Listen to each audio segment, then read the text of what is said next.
मुल्क भर में कोरोना के केसेस में इजाफा हुआ है। आपको बता दें कि कोरोना के केसेस में तेजी से बढ़ते जा रहे हैं, वहीं ओमाइक्रॉन के केसेस भी तेजी से बढ़ते हुए पूरे मुल्क में दिख रहे हैं। आपको बता दें कि मुल्क भर में कोरोना के 22,775 नए मामला दर्ज किए गए हैं।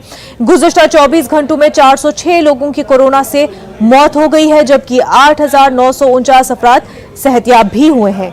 दूसरी जानिब 15 से 18 साल की उम्र के नौजवानों को वैक्सीनेशन के लिए कोविन ऐप के जरिए आज से रजिस्ट्रेशन का आगाज हो गया है। रजिस्ट्रेशन के लिए आधार कार्ड या स्कूल का आईडी कार्ड होना जरूरी है। कोरोना वबा से हिफाजत के लिए हुकूमत की जानिब से मुख्तलिफ इक़दाम किए जा रहे हैं। मरकज और रियासती हुकूमत की जानिब से मास्क का इस्तेमाल, समाजी फासला और दीगर एहतियाती इख्तियार करने का अवाम से इल्तिजा लगातार की जा रही है।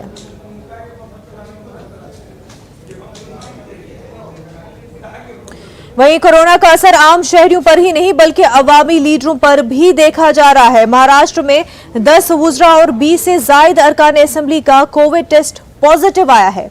महाराष्ट्र के नायब वज़ीर आला अजीत पवार ने यह बात बताई है। उन्होंने कहा कि कोरोना की लहर महाराष्ट्र में तेजी से फैल रही है।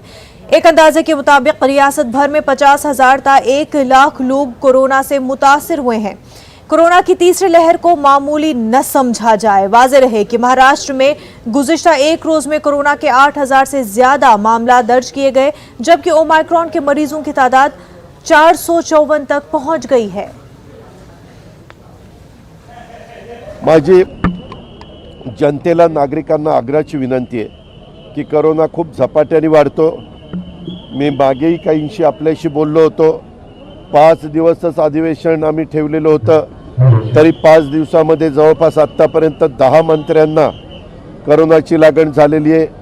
जवळपास 20 पेक्षा जास्त आमदारांना कोरोनाची लागण झालेली आहे। प्रत्येकाने, लोकप्रतिनिधी असेल किंवा कुणी नागरिक असेल, त्या सर्वांनी नियमाचं भान ठेवलं पाहिजे। उत्साह तर प्रत्येकाला असतो, प्रत्येकाला वाटतं लग्न समारंभ असतील, नवीन वर्ष असेल, आणखीन कुठले शर्यती असतील, काही कार्यक्रम असतील, त्या कार्यक्रम मोठ्या प्रमाणावर व्हावेत। परंतु हा जो कोरोना आहे नवीन आलेला, त्याच्यामध्ये त्या विषाणू इतक्या फास्ट पद्धतीनं सर्वांना त्याच्यामध्ये कोरोना बाधित करतो, ह्याची नोंद कृपा करून सर्वांनी घ्यावी। माझी इलेक्ट्रॉनिक आणि प्रिंट मीडियाला पण विनंती आहे कि मीडिया पण ही बाब लक्ष्यामध्ये आणून द्यावी। मुंबई से हमारे नुमाइंदे अमित इस वक्त हमारे साथ जुड़ चुके हैं। अमित, जाहिर सी बात है कोरोना जो है भेदभाव नहीं करता, लोगों में फर्क नहीं जानता, और ऐसे में महाराष्ट्र में 10 वुज़रा कोरोना पॉजिटिव पाए गए हैं।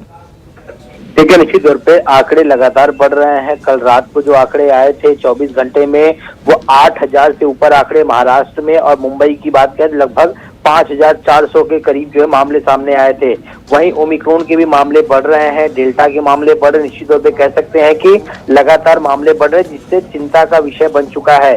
कई सारे रिस्ट्रिक्शन जो हैं, कई सारी नई नई गाइडलाइन जो है सरकार की तरफ से, बीएमसी की तरफ से, मुंबई पुलिस तरफ से जारी की गई हैं। वहीं मैं आपको बताऊं कि जो एडिशनल चीफ सेक्रेटरी है प्रदीप व्यास स्वास्थ्य विभाग के, उन्होंने महाराष्ट्र के सभी जिलों कलेक्टर और सभी महानगर पालिका जो कमिश्नर, उनको खत लिखा और आशंका जताई है कि जिस तरह से कोरोना के मामले आ रहे हैं, उससे आने वाले जनवरी के तीसरे हफ्ते तक 2 लाख से ज्यादा एक्टिव केस हो जाएंगे कोविड और ओमिक्रॉन के। और प्रदीप व्यास ने ये भी चेताया है कि अगर थर्ड वेव आती है और इन्फेक्शन रेट बहुत ज्यादा होगा और मृत्यु दर भी बढ़ जाएगी, जो ट्रेंड थर्ड वेव की दिख रही है। और एक महत्वपूर्ण बात जो उन्होंने ये बताई है कि अगर 80 लाख केस भी राज्य में आते हैं और 1% भी मृत्यु दर होती है, तो मृत्यु दर 80,000 के करीब हो सकती है। इसलिए ओमिक्रॉन को हल्के में न लिया जाए, ये बहुत घातक हो सकता है, और वैक्सीनेशन पे जोर दिया जाए।